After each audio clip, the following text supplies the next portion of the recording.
Good morning.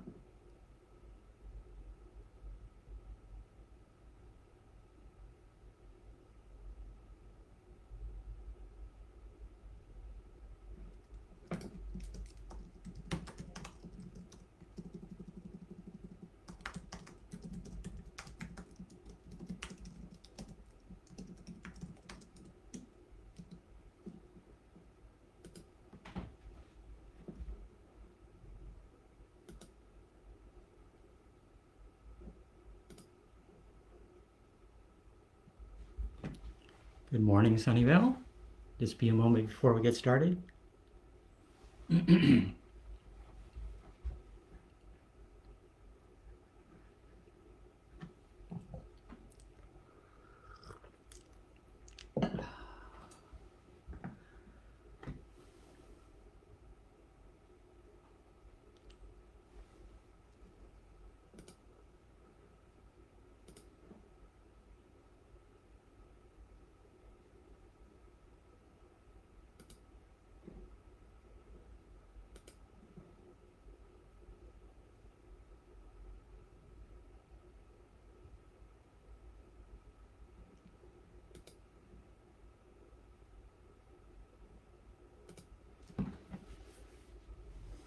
Okay, let's go ahead and get started.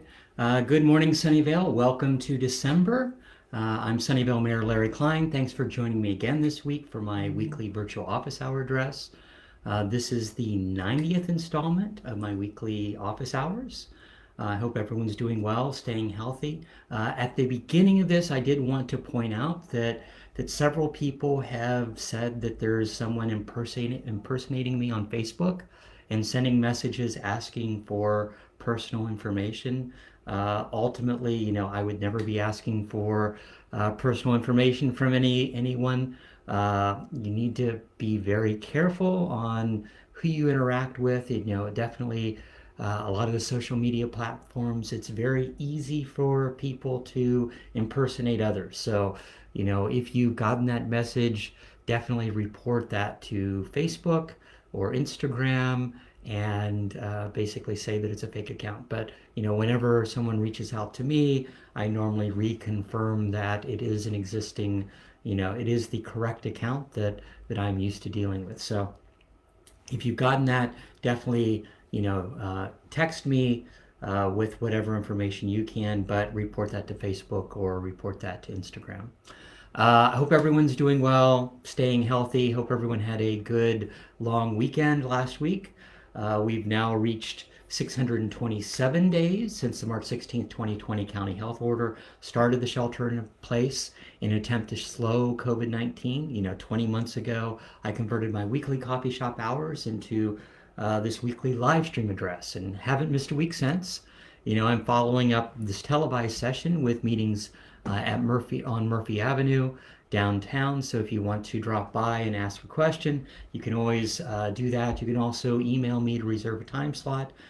People really say they enjoy conversing with their mayor, hearing from their mayor every week. And so, whether or not they watch this live or watch it later, time shifted, these weekly sessions allow me to provide you information, give you updates, give you the news, answer some of your questions, of course, pass on words of encouragement, also allow me to take stock on what's happened over the last week or two. So thanks for allowing me to continue to represent you and work for Sunnyvale during strange times, to say the least. A few months ago, I started changing my background art every week. So this is art provided by Sunnyvale artists from the Sunnyvale Art Club. And today's piece I thought was kind of appropriate. It's called Winter, and it's by Chris MacDonough. So yeah, so Winter by Chris MacDonough. If you want to purchase this piece of art, just feel free to reach out to me and I'll put you in contact with the artist. If you have any questions that you want me to answer today, you can go ahead and put them into the comment section. But let's go ahead and start talking about what's happened at federal, state, county, and city level over the last 2 weeks. And it's been a little bit calmer because of going into the holiday week and kind of the post-holiday week. 2 weeks ago was the Friends of the Sunnyvale book club or book sale that they have. It's the last one of the year. They might have a small pop-up in December, but it looks like that's the last one of the year. So hopefully you were able to attend that. That was a 2-day event and back indoors and kind of what it used to be to a large degree, with lots of people there purchasing books. Sunnyvale Community Services also had their holiday fair, their art and craft fair that they at Murphy Park. And then all the proceeds from that, of course, went to Sunnyvale Community Services. Last Monday, council had a special meeting. We normally meet on Tuesday evenings, but we had a Monday evening to discuss and give direction on how we will declare Mason Fong's council seat empty. So, is when we will be declaring that vacancy and kind of defining what the process will be to fill that position. That Councilmember Fong resigned and is going to be working for the mayor, for the governor, and so ultimately decided he couldn't recuse himself from council, but needed to resign instead. And luckily, the timing allows us to do an appointment, and so we'll be talking about. I can talk about that now a little bit. We had a big discussion as far as what could be done, and ultimately we unanimously voted that we will declare Mason's seat vacant on December 14th, and then we will appoint a replacement for that seat between February 3rd and February 12th. And this really threads the needle as far as appointing somebody, because if we had appointed before February 3rd, because the way our charter's written, we would have actually had to run an at-large election in June, because it's the next statewide election, and so that cost to the city would have been $225,000.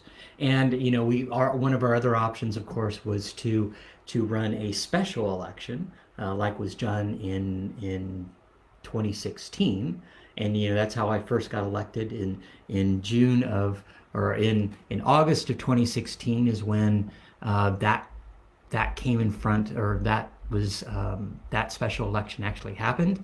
And from an election standpoint, that meant that cost the city about $800,000. Ultimately, that cost has went up dramatically, and the county registrar of voters is now passed through. Well, they do paid workers at the voting at all the voting locations, and then they also did much more pass-through costs for all that. So between an increased population and all the pass-through costs, it would have cost the city between $2 million or $1.9 million and $3.2 million to run that at-large election. So running a special election was not seen as viable in any way. And ultimately, what council decided was to do that appointment. So we will have, and we'll talk about the December 14th meeting where we ultimately declare that seat vacant, and then we define what that interview process will be, application process and interview process will be to appoint between February 2nd or February 3rd and February 12th. If we'd done it, February 2nd, that February 2nd cutoff is really critical for the June primary. So luckily we can thread that needle and have someone sit on council from basically the middle of February through January of 2023. January of 2023.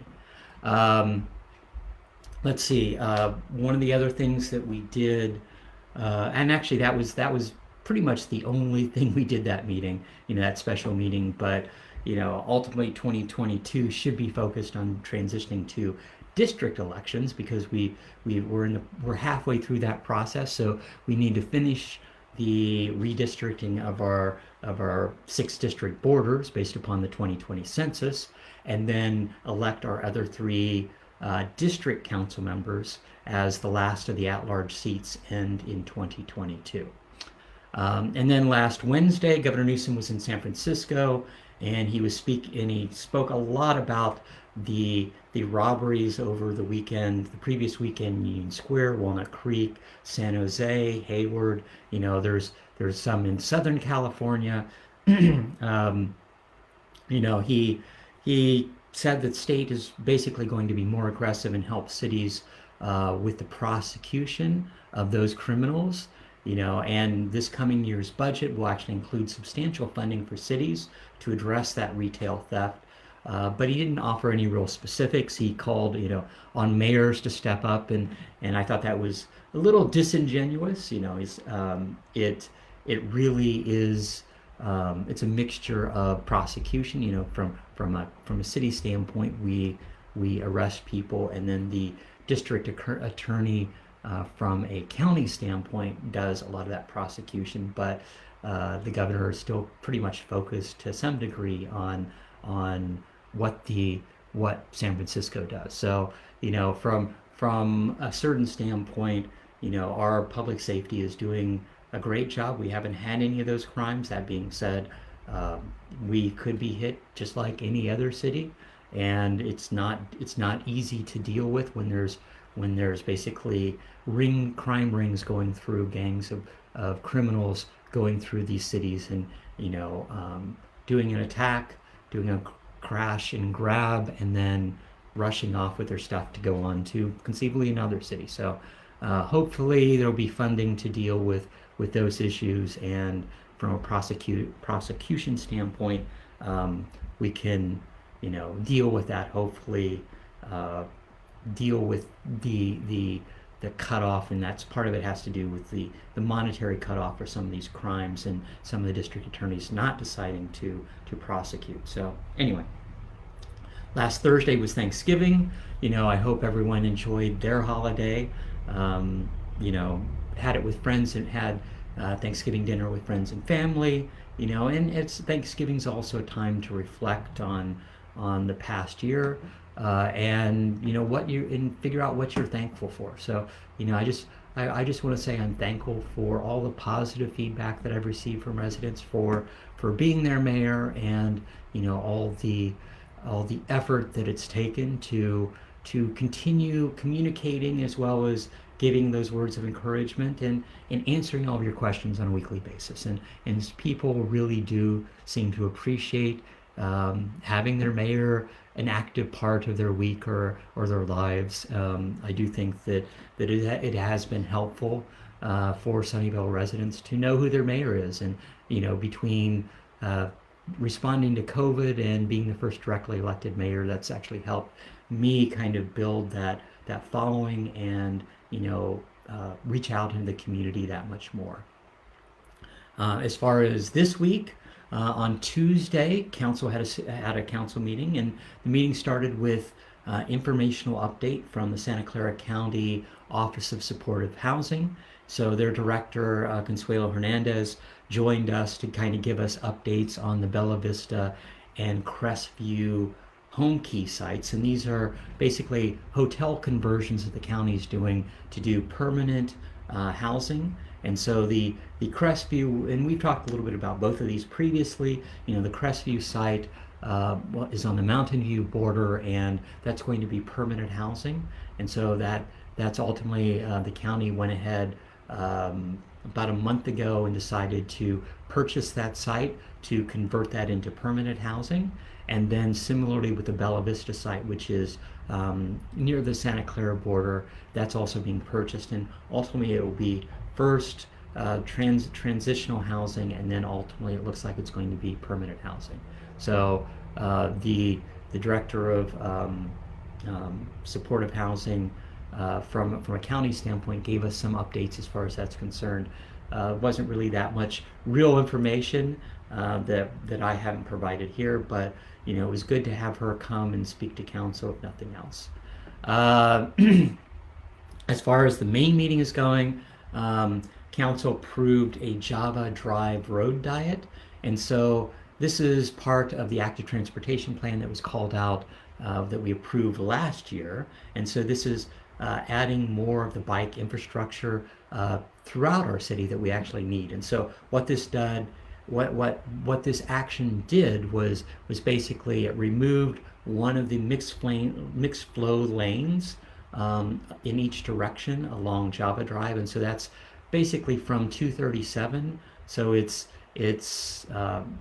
where Fair Oaks crosses 237, and then it becomes Java Drive, and so it's removing one lane going in each direction between Matilda and Crossman Avenue, and so ultimately that will be restriped and become a buffered bike lane. Right now it's not, it won't be an actual physical barrier. The city's still evaluating that, but it'll be a full lane that's taken away in each direction, and that will allow, you know, by a much larger bicycle lane and a fairly large striped barrier, so to make sure that people don't cross into that barrier. So I think it's positive from that standpoint, and you know it was called out when we were doing the active transportation plan, and that's one of the things that we constantly try to do is look at how to improve that bike infrastructure. So that does a large portion of Moffett Park, and especially as we start talking about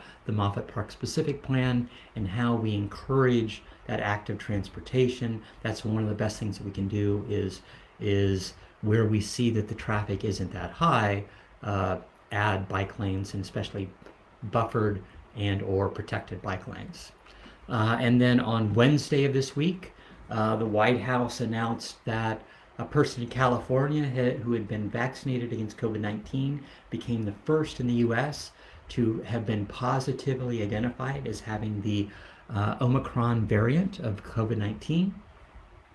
And, you know, Dr. Fauci told reporters that the person was a traveler who had returned from South Africa on November 22nd, started feeling sick, and then tested positive on November 29th. And ultimately, when that was further investigated, that it was found out to be the Omicron variant. So, you know, this is troublesome to some degree. It definitely affected the markets, but you know, ultimately the symptoms were mild. You know, Omicron is supposedly far more transmissible. The question, of course, is still whether or not it's as virulent, or basically or is it causing as worse symptoms as some of the other COVID-19, and so that's still being evaluated from a larger standpoint. The governor also, you know, had his press conference on Wednesday, urging everyone to get the vaccine shot, get the booster. He talked quite a bit about that variant also, and ultimately said that he did not think that the state would be going back into lockdowns, and a lot of that has to do with the amount of vaccines that people have taken, the amount of you know, booster shots that people have been able to receive in our city, so in our state, and from that standpoint, you know, we are well vaccinated, and so that helps us making sure, and they're still not sure how well the vaccine affects Omicron, but all of that together means that conceivably we are better prepared to deal with any of the effects of the Omicron variant. And so, and that was the majority of what the governor was talking about. He talked a little bit again about the criminal activities in different cities, and that is continuing, and what can be done. And so we'll see, you know, what's in next year's budget. And then yesterday, President Biden actually unveiled stricter COVID-19 travel rules, mainly because of Omicron. And from next week, starting next week, international travelers to the U.S., including Americans that are coming back into the U.S., must take a COVID test no more than 1 day before travel, regardless of their vaccination status. And so this is not a full lockdown of travel, but it's basically trying to make sure that we're a little more protected, and figuring out whether or not people have been exposed to the virus prior to getting on their planes. Let's go ahead and get to our weekly COVID numbers. You know, from a national standpoint, COVID cases are pretty much stabilized. We now have, 48.6 million cases. That's increased 700,000 in the last week, and that's about the same as the previous week. We've had over 234 million vaccinated with at least one dose. That's almost 83% of adults with one dose, and 71% of adults that are fully vaccinated around the country. And as far as deaths, we've, as we talked about last week, we thought we'd be surpassing 750,000. So we're now at 781,000 deaths. That's another 8,000 just in the last week. From a California standpoint, we're doing well as far as getting people vaccinated. We're still having about 4,000 cases a day now. That's down from 4,500 last week. So we've had 4.7 million positive cases, but that 4,000 cases a day per capita is the best case rate in the nation. So we have a lot to be positive for from that standpoint. New cases are relatively low. We've had 73,000, or almost 74,000 fatalities, another 600 deaths because of COVID just in the last week. But we've had almost 59 million vaccines administered, about 1 million just in the last week. And we're number 11th on states that have residents with at least one shot with 78.9%, and we're number 14 on states with residents that are fully vaccinated with 63%. So we're doing well from a state standpoint. The county, of course, continues doing well. The cumulative test case is now surpassed 151,000 positive cases. That's only about 1,300 in the last week, but and from a death standpoint, we didn't have any deaths related to COVID in the last week, so it's still 1,897 deaths. So that's positive, and 95% of our county residents 18 and older, so those adults, have at least one dose, and 90.7% of those 18 and older are fully vaccinated. So it's definitely the best county in the nation of our size for vaccination rates with all ages to a large degree. I continue to do a lot of advocating on our city's behalf, especially at the county level, talking to county health and talking to our supervisors. From a testing standpoint, county health is testing here in Sunnyvale the first and third Thursdays of the month, and there's the Sunnyvale Community Centers.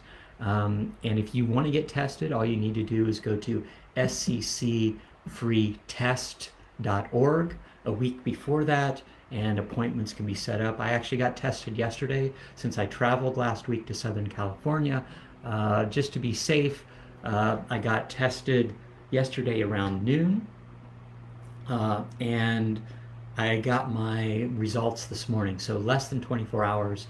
And that's not always the case. They basically said it's 1 to 3 days before you get your results, but within 24 hours I actually got my results. So I haven't got COVID. That was the positive thing, but it shows the county is actually running like a well-oiled machine to a certain degree, especially as far as giving vaccines out, and is also still doing testing. So you can get tested, and it's a good idea if you're out in crowds, or if you've been exposed to people that you think might have the vaccine, especially as a public official. I'm out meeting people, and as much as I wear my mask and try to have meetings outside if I'm unmasked, then there's still that possibility. And so it's good to check in every now and then. As far as getting vaccinated, the county also has lots of vaccination drop-in sites, no appointment required, and that's how I got my shots as well as my booster. And you can go to sccfreevax.org. as far and see sites around the county that are open. You can just drop in and get your booster, get your shot. I wanted to announce some upcoming events. So Saturday, tomorrow is going to be a very busy day. The annual downtown tree lighting will occur tomorrow night, and so events start around 5 p.m. The tree lighting will happen just after 6, but there'll be dancing, there'll be music, there'll be singers. So come down on Murphy Avenue for that, and then the Caltrain Holiday Train will also be in town tomorrow night from 7:20 to 7:40. So they're on a very tight schedule. Ultimately, they visit different cities along the Caltrain corridor. And if you haven't seen it, it's actually really impressive. The holiday train is decorated with over 75,000 lights. And each stop, the train stops for about 20 minutes, and people can hear the singing and the carolers. Santa's there, Mrs. Claus, Frosty the Snowman, and there's snow, and ultimately, yeah, lots of opportunity for photos. It's a pretty impressive sight. So if you haven't attended, definitely see if you can drop by. It is important to wear a mask. Sometimes it does get crowded, so do bring your mask as far as that's concerned.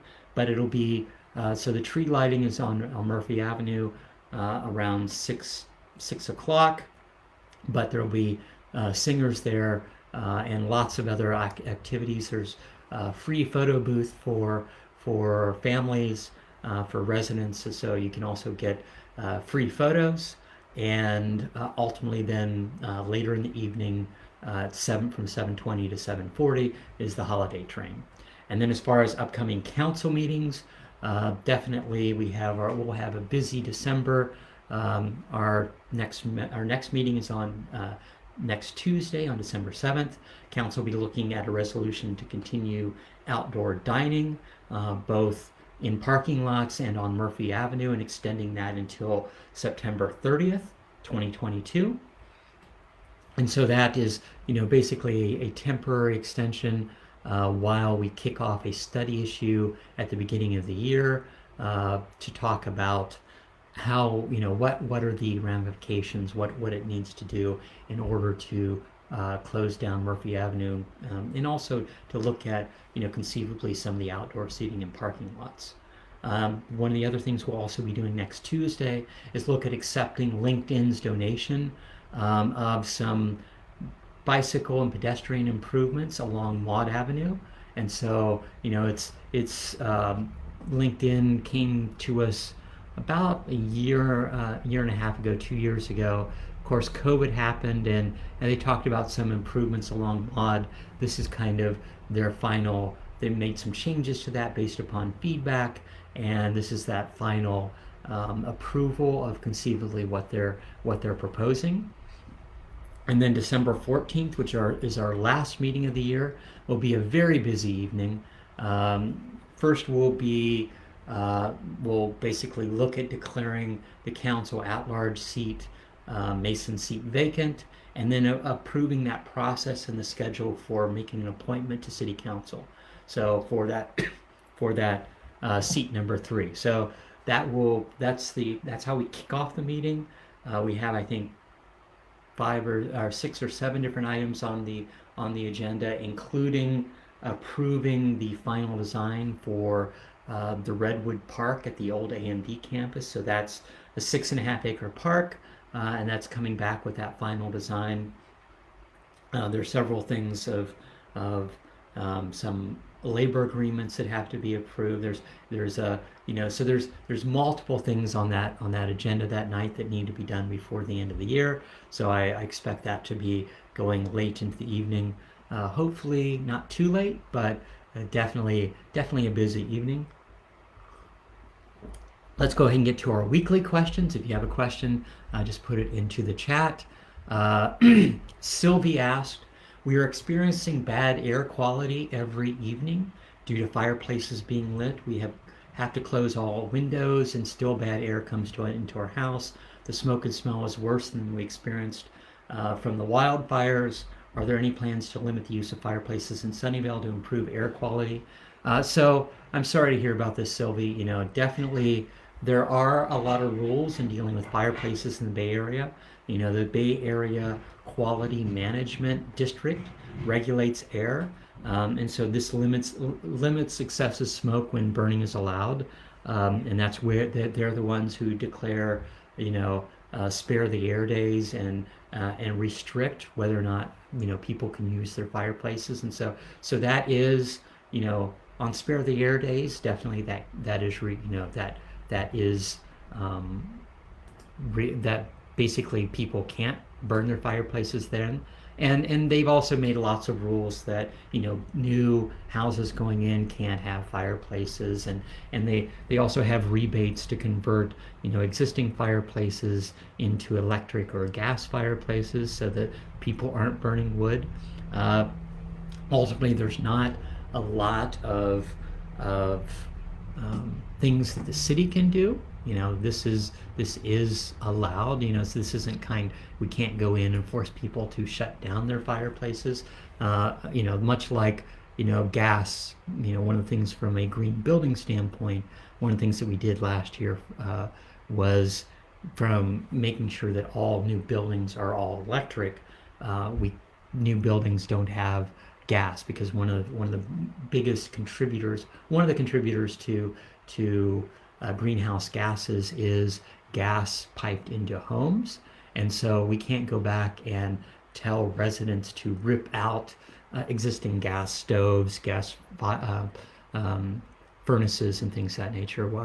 But we can give incentives for people to do conversions, and that's one of the things that we can't force people to close down their fireplaces, but we can give rebates to people that conceivably want to convert them, still produce heat in their homes, but do it differently so that they're no longer building or burning firewood. So ultimately, not a lot the city can do there.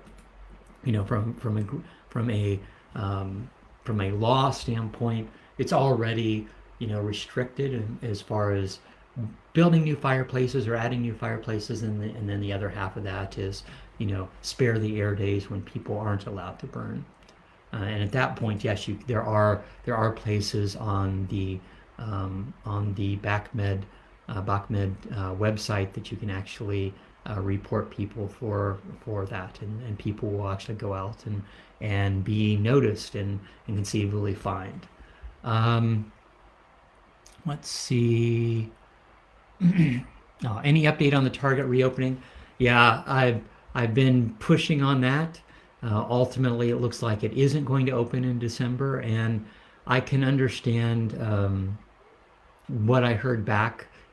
Ultimately they will finish before January, but the bigger issue is staffing, and a lot as you see, there are a lot of for hired places around the Bay Area, around our city.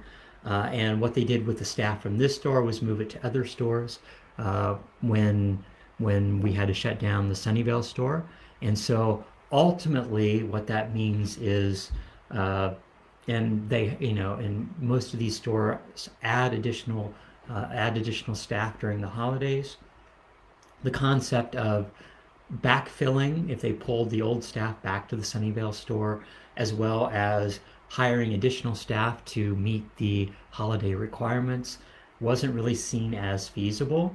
And as much as I would want the store to be open tomorrow, I can understand the logistics of trying to deal with that. And hopefully, I can't wait for January to get here. It looks like, that's our best bet at this point. So, hopefully that's the very beginning of January, and we'll be happy, and everyone will be happy to have their Target back. But yeah, it's looking like they would be able to open sometime this month. That being said, what I've heard, at least in talking to city staff who've talked to them, logistically, it isn't really that feasible. So I'm sorry to say, we were hoping it would be open by Thanksgiving, and now we're in December, and the problems of actually staffing the store are the bigger issue, not just finishing the construction. Let's see. Andrew asked, why don't you appoint Mason's opponent in the election? A longtime Sunnyvale resident, has a proven track record of working for Sunnyvale and its citizens. And yeah, so ultimately anyone is allowed to apply. We don't want to pre-appoint anyone. Ultimately this needs to be an open process. There was when council in 2004 chose the replacement for Otto Lee when Otto was had to go to Iraq. The process wasn't fully transparent, and definitely the grand jury had some things to say about that. And each council member will have their own particular preferences on what makes the best applicant. So that's one of the reasons why we're going through that interview process. So on December 14th, we'll define what the application process is, what the interview process is, and then the final date on when we'll be making that appointment. But anyone's allowed to apply, and then we'll go through that process in January as far as interviewing people, and then the final appointment in February. Jenny asked, crows are really bad downtown. They were bad last year, they're bad this year again. They make a big mess. Is there anything that can be done? So I've been working with the city manager for a while now on possible solutions. One of the things is to make sure at least we're spray washing the streets, the sidewalks, things of that nature around Plaza del Sol, along Murphy Avenue.